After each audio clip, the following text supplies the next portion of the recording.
Hi guys, welcome back to the JCH channel. So I have some news, some updates for you on new things we've been working on.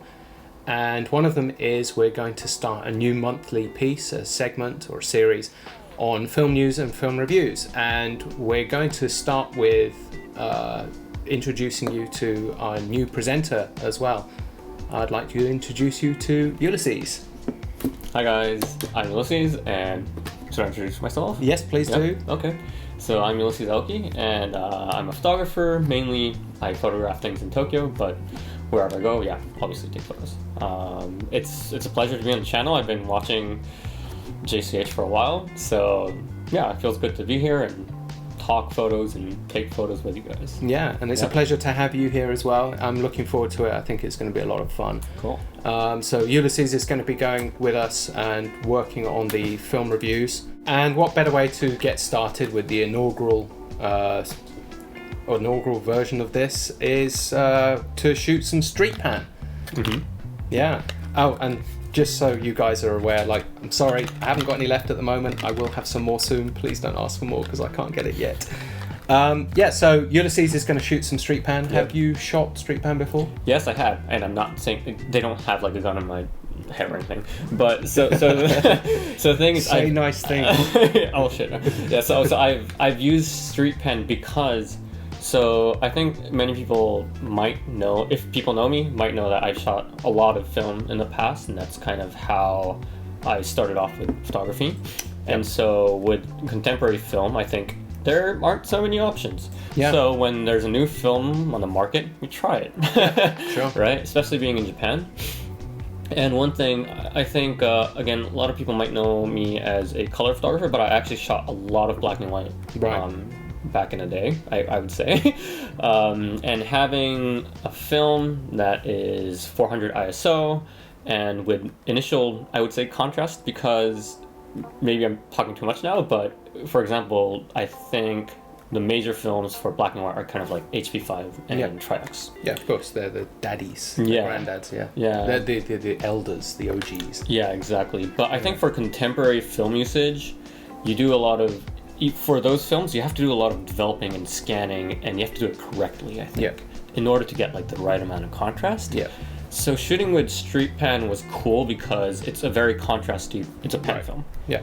And you get that out of the box. Yeah. So that's kind of the story of how I started using it before. Yeah. And we'll see how I can use it this time too. Yeah, sure. I mean, this is kind of why you've actually covered why I actually initially made this film. And I wanted to put this came as a concept to me back in 2015. And I wanted to do this. The film market at the time was in a pretty poor position. There was lots of doom and gloom, lots of internet pieces saying about how everything's going to end. And I felt like we really needed to do something to reverse that trend. And so I poured all of my money into getting this old film back onto the market. And it was a film that was used initially by the German government for their speed cameras. I liked it because when I was testing out different stocks that I wanted to use, in Hong Kong, I was testing out different stocks, and I found this to be gritty and sort of very good at reflecting that detritus, that dirtiness, that sharp contrast that Hong Kong is sort of famous for, and it was a really good reflection for me. And that's where the name StreetPan came from as well, because it was in the street, which is initially why I set it up. And the idea was that it was a street film for street photographers, and it became something more, especially when you started looking Instagram and the hashtags JCH StreetPan 400 became a hashtag, and you looked at these shots being taken all over the world in all sorts of different formats, in different styles of photography, and it wasn't just for the street, it was for everybody. But at the end of the day, it's still called StreetPan, pan film, and what better way to get it kicked off and have somebody shoot it for the test than have a street photographer. Thanks. So I have actually read online that there's certain people that like using it at ISO 200, and there are certain people that like using the film at ISO 400, which is max speed. Yep. And I think that's because obviously people have different, what would you say, taste for contrast. Sure. And initially because, well, the name, StreetPan, it's a pan film, again. Yeah. So it's intended to be high contrast, but by overexposing, I think some people are getting more information out of the shots, maybe. Sure. So I think some people are also kind of, the way they see it, it becomes a bit too much for them. Yeah. Sometimes it's more than they were expecting.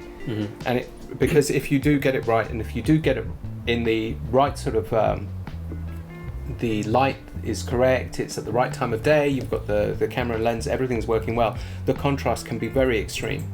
And it can be more than some people anticipate. Yeah. For sure. But again, because intentions are to be gritty in the first place, Sure. I think it'll be cool to test, in a way, both of them out, Yeah. ISO 200 and at box speed. Sure. So what we're going to do is we're going to go outside, and I'm going to shoot one camera with ISO 200, I'm going to shoot the other camera with the same film at ISO 400, which is box speed, and then kind of compare the differences that we get. And I'll be looking for different things on the street for the two different ISO settings.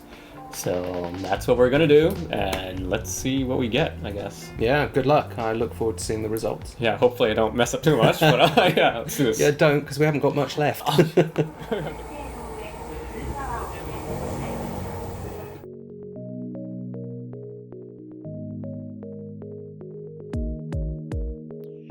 Hi, so we're in Ochanomizu, and we're going to be walking towards this place called Kanda, and then we're going to be walking towards this place called Shinbashi, where assumedly there might be some salaryman action, so we're going there. The light is quite amazing today, and actually might be even too strong, but let's see what we get. I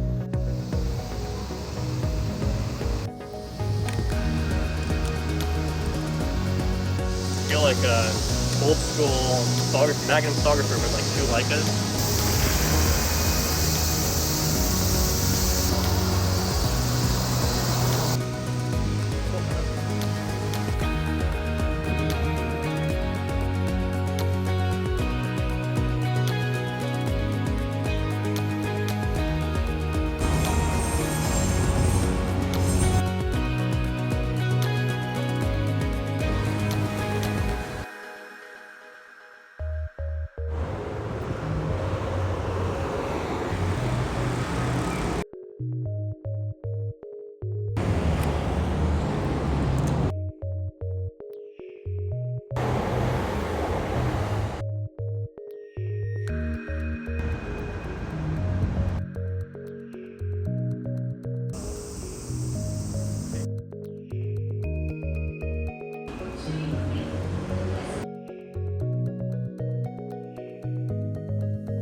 Okay, so I'm pretty happy with the results, and then comparing the 400 ISO film to the film where I shot at ISO 200, it's interesting. I did feel like I get a little bit more information on the ISO 200 film, or the film that I shot at ISO 200, but still, we still got enough information on the shots where I shot at ISO 400, I think.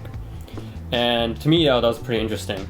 But side by side, looking at a shot where I took the exact same scene at box speed versus rated at ISO 200, there's a very big difference in contrast. I think this is like the easiest one to tell the difference. So this one obviously is brighter, shot at ISO 200, and this one's at ISO 400. But interestingly, I think for the one shot at ISO 200, the highlights aren't, well, there's still information in the highlights actually. And you can even bring back the shadows too, so that's much more flexible than I thought. But for ISO 400, I love this. This is probably the reason of this film's existence, but I love this very contrasty image. It really enhances shapes and textures, I think. So yeah, I mean, Bellamy, what do you think? Yeah, I really like what you've done here, because what I'm seeing here in the fight between the 200 and the 400 is, yes, you're absolutely right, there is more information on the 200, but the 400 shot, which I see here, this is kind of the reason why I made this film. dark moodiness and the points of light, the highlights in the building.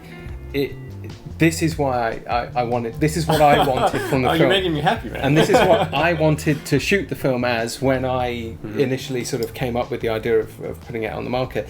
So, that really works for me, and it's a really good way of showing the differences, because you can find a happy medium there when you find out what you like, what you as a shooter want. You can find out what works for you, and then sort of tailor your roles to that. I mean, I've heard of plenty of people shooting at 320. So to find that sort of balancing space. Okay, so some of the points that I like is that one is that definitely it is I would say it's a very contemporary look.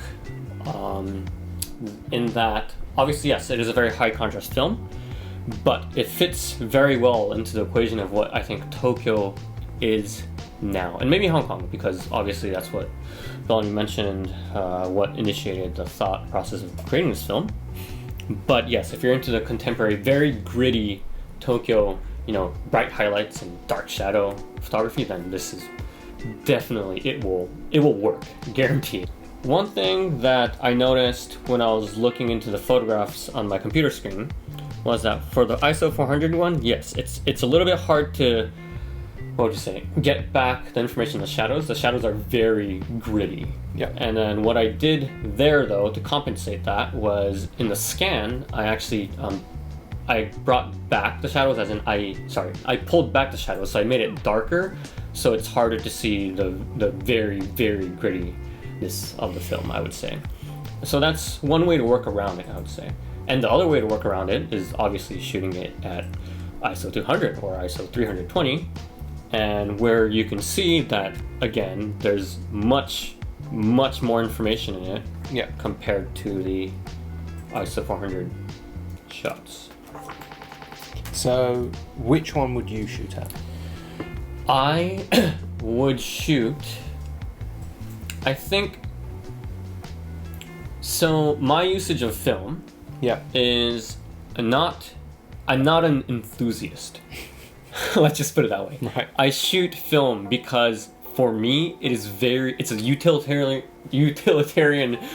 it's an answer to some of the shots that I want in the first place. Right. It's not a filter. No. Yeah.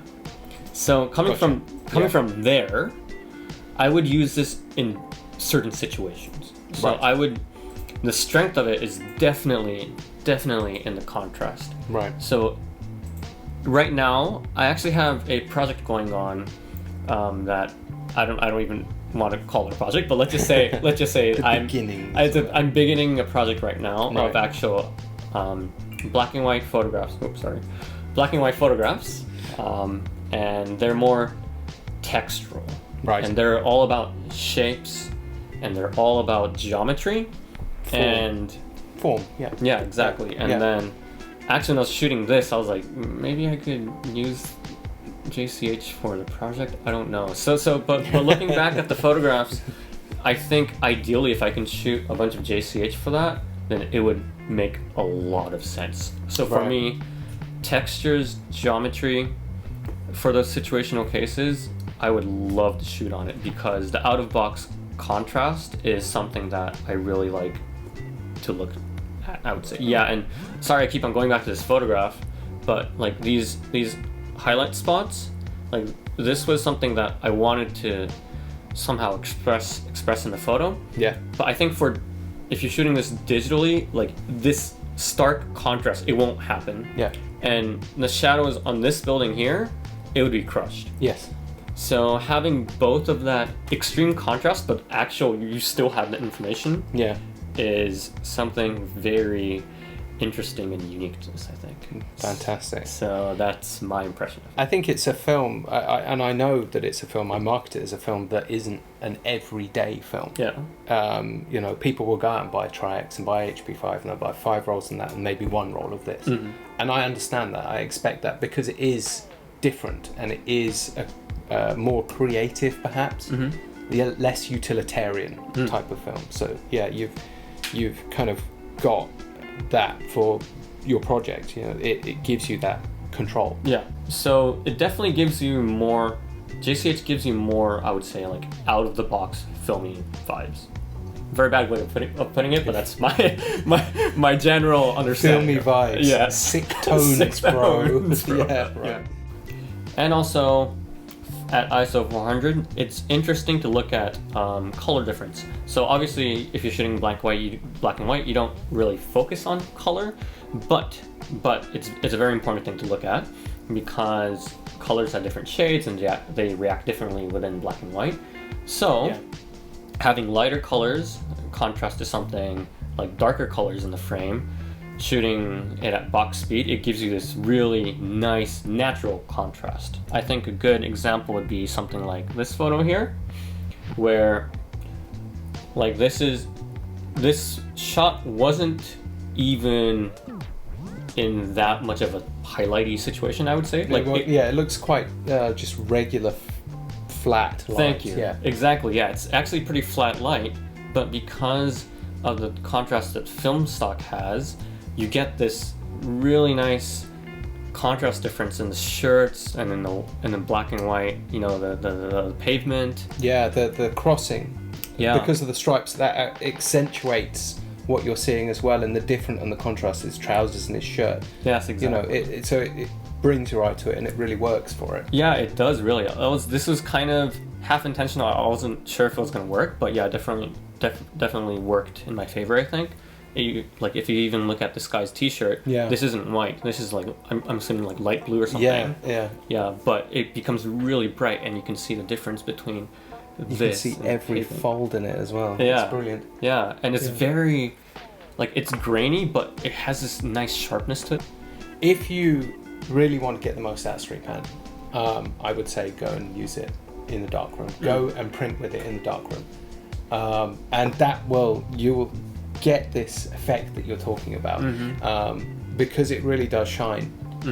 Pardon the expression, pardon the pun. It really does shine under enlarger, and you can get a lot from it. I've used it in the darkroom, and I've been really, really impressed with the results. So, I mean, I know that's not easy for everybody, but if you do have access to a darkroom, do try it. It would really sort of open your eyes as to what it's capable of. Yeah. Oh yeah, and everybody has their own favorite developer as well for this stuff. HC110, the Kodak stuff, I would not generally recommend because it's actually quite flat. It's very generic, so it doesn't really make this film do that much. Personally, I prefer Rodinal or One Shot, just because I like those inky blacks, you know, that sort of real dark. This stuff goes on forever, and it's massively toxic as well, so I'm really reluctant to use it that much. There is this one as well from Adox, which is an HR developer, which is a little bit nicer for the planet. Easier to get as well, I believe, because this stuff is restricted in quite a few places now. I know this is hard to get in Japan. Adox stuff you can get, it's quite easy, and you get good results from that.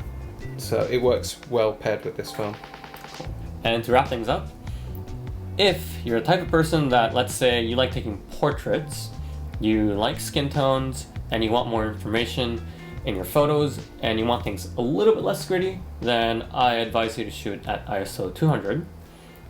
But if you're the type of person that likes really contemporary, gritty street photos, and let's say you're in somewhere like Hong Kong or Jakarta, Tokyo, with, I guess, some wild big city. Yes, there we go. With reflective light, patches of light, and you like textures, architecture, contrast, then definitely go for box speed at 400. Yeah, and if you're looking for that punch, if you're looking for something in your photos that you might be lacking, then go try out 400. Yeah. Groovy. I'm really looking forward to the next ones you do.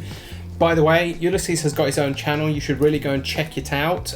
Make sure you go and like and subscribe to his stuff because it's really good, and you get to see his work there as well. And please like and subscribe to this one, and leave your comments. We really look forward to doing new things, and we want to hear your feedback. Thank you everybody for watching. Bye. Bye.